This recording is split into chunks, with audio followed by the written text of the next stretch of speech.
Hello, আমি আরিয়ান। এই মুহূর্তে আমাদের ইন্ডাস্ট্রিতে এক শাকিব খান এবং আফরান নিশো সারা যারা রয়েছে, যারা রানিং কাজ করছে, তাদের ভিতর সিয়াম আহমেদ, তাদের ভিতর আরেফিন শুভ, তাদের ভিতর শরীফুল রাজ, এর বাহিরে আমি আর কারো নাম নিতে পারছি না, কারণ তাদের ভিতর সেই সম্ভাবনাটুকু নেই। মূলত এই তিনজনকে নিয়ে এই ভিডিওতে কথা বলবো। আরেফিন শুভ, শরীফুল রাজ এবং সিয়াম আহমেদ, দেখেন ওনাদের যদি প্রিভিয়াস ট্র্যাক রেকর্ডটা দেখেন, সেটা কিন্তু খুব একটা ভালো নয়। এই মুহূর্তে ওনাদের ভালো সিনেমার পাশাপাশি যেটা সবচেয়ে বেশি দরকার সেটা হচ্ছে হিট সিনেমা, যেটা আমি যে তিনজনের নাম বললাম তাদের লাস্ট কয়েকটা সিনেমার ক্ষেত্রে মিসিং। সেটা যদি আপনি রাজের ক্ষেত্রে দেখেন, তার প্রিভিয়াস যতগুলো সিনেমা ছিল, দেয়ালের দেশ, কাজল রেখা আরো যা ছিল, প্রত্যেকটা সিনেমায় ফ্লপ। এরপর যদি আরিফিন শুভর কথা বলেন, তারও প্রিভিয়াস যে ট্র্যাক রেকর্ড সেটাও খুব একটা স্ট্রং নয়, সেটাও খুব একটা ভালো নয়। এরপর সিয়াম আহমেদের রিসেন্ট যে সিনেমাটা চলছে, হ্যাঁ এটা বেশ ভালো চলছে। ঈদে যতগুলো সিনেমা রিলিজ পেয়েছে তার ভিতর জঙ্গলি বেশ প্রশংসিত হচ্ছে, বাট একটা সিনেমার ভার্ডিক্ট আসে থিয়েটারে কেমন বিজনেস করছে। দেখেন জঙ্গলি কিন্তু অবশ্যই ভালো বিজনেস করছে, প্রথম থেকে তারা যে শো নিয়ে শুরু করে, বাট এখন জঙ্গলির শো অনেক, জঙ্গলির কালেকশনও ডে বাই ডে বেড়ে যাচ্ছে।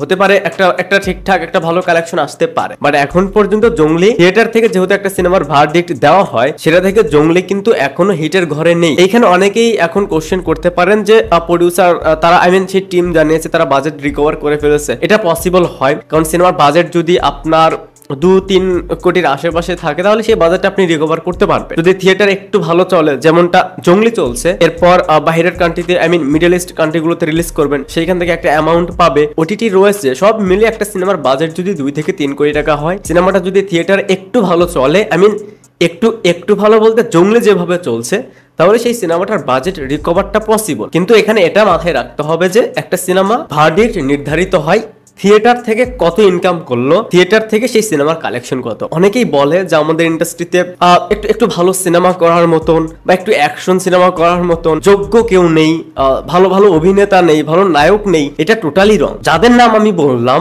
রাজ খুবই ভালো অভিনেতা, সিয়ামও বেশ ভালো অভিনেতা, সে ট্রাই করে যাচ্ছে, সেটা খুবই প্রশংসনীয়। আরিফিন শুভ, আপনার ধারণাও নেই তাকে দিয়ে কি পসিবল। বাট প্রবলেমটা একটা জায়গায়, ওনাদের যে ট্র্যাক রেকর্ড, প্রিভিয়াস যতগুলো সিনেমা, তার 80% সিনেমা হচ্ছে ফ্লপ। এজন্য ভিডিওর শুরুতে যেটা বললাম, ভালো সিনেমার পাশাপাশি একটা সুপারহিট সিনেমা, একটা ক্লিন হিট সিনেমা, যেটা দেখে পরবর্তীতে বড় কোনো প্রডিউসার তাদেরকে নিয়ে বড় কিছু ভাববে। আমাদের এই ভাঙা চোরা ইন্ডাস্ট্রি একটু করে অক্সিজেনটা পাচ্ছে। সো এই সময়ে জাস্ট একবার ভাবুন, শুভর নেক্সট ফিল্ম সুপারহিট, রাজের নেক্সট ফিল্ম যেটা আসতে যাচ্ছে ইনসাফ, সেটা সুপারহিট, সিএম এর একটা সিনেমা হিট, তাহলে লিখে রাখতে পারেন আমাদের ইন্ডাস্ট্রির পুরো সিনারিটাই চেঞ্জ হয়ে যাবে। কারণ যখন একটা আরিফিন শুভর সিনেমা হিট হবে, একটা রাজ বা সিএম এর সিনেমা হিট হবে, তখন তাদেরকে নিয়ে আরো 5টা সিনেমা ভাবা হবে। তখন দেখবেন যে আমরা ঈদের বাহিরে গিয়েও সিনেমা পাচ্ছি। সো এই মুহূর্তে আমাদের ইন্ডাস্ট্রির যে সিচুয়েশন, সেটা অনুযায়ী তাদেরকে বছরে সিনেমা করতে হবে 2টা প্লাস। যেহেতু শাকিব খান 2টা দিচ্ছে,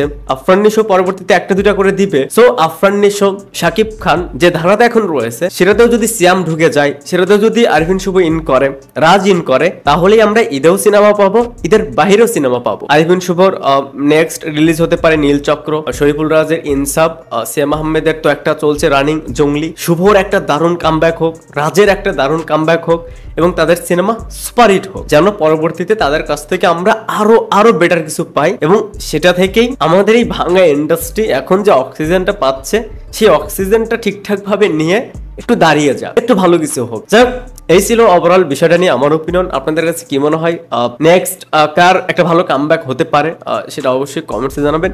ভিডিওটা দেখার জন্য অসংখ্য ধন্যবাদ। এই চ্যানেলে যদি আপনি প্রথমবারের মতন হয়ে থাকেন, তাহলে প্লিজ সাবস্ক্রাইব